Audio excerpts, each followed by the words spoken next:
Have you ever wondered why Google blurs out faces on Street View? They tell us it's for privacy. But what if the algorithm is actually trying to protect your sanity from something that accidentally got caught on camera? I found an image that slipped through the system, and now I know when you stare into the map long enough, whatever is inside starts looking back at you. It started with insomnia. I was mindlessly walking around Google Maps, picking the most isolated, abandoned roads in industrial zones.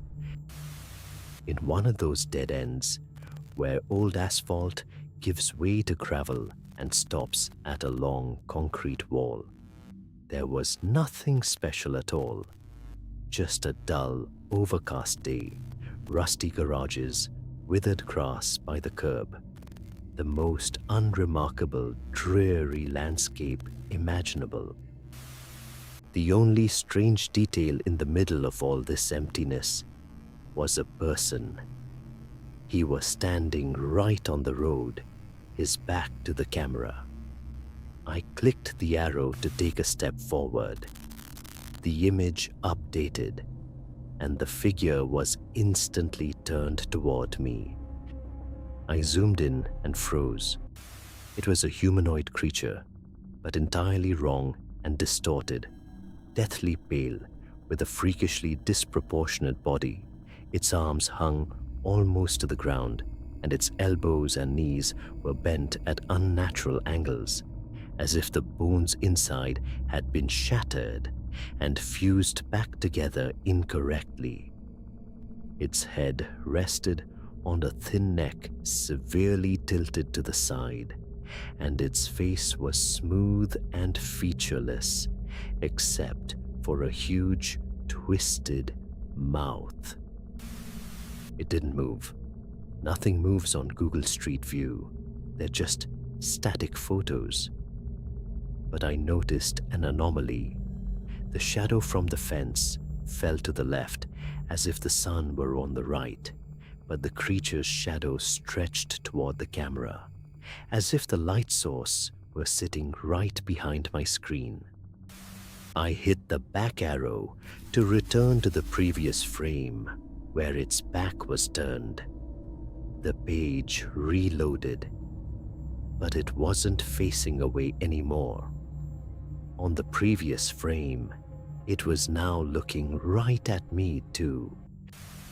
Writing it off as a browser cache glitch, I started rapidly clicking the mouse, steering the camera away from the industrial site toward residential streets. At the edge of the screen, in the shadow beneath a concrete overpass, I caught another glimpse of a pale shape. I didn't zoom in. I just kept clicking, turning onto familiar avenues. But every 10 or 15 frames, that broken figure appeared on the periphery. It wasn't running after the Google car. It was simply waiting for me further down the route. And with every new frame, it stood a little closer to the road. My palms were sweating. I realized I was unconsciously clicking my way back to my own neighborhood. Terrified, I typed my actual address into the search bar to jump straight there and prove to myself everything was fine. The view shifted to my courtyard, a sunny summer day. A neighbor sitting near the entrance, parked cars. No distortions, no creatures. I let out a deep breath, leaned back in my chair, and rubbed my eyes. Just paranoia from lack of sleep. But when I looked back at the screen, my eyes caught the small timestamp in the bottom right corner. It usually reads something like August 2021. Now it said, updated 1 minute ago. I stared into my familiar courtyard on the screen.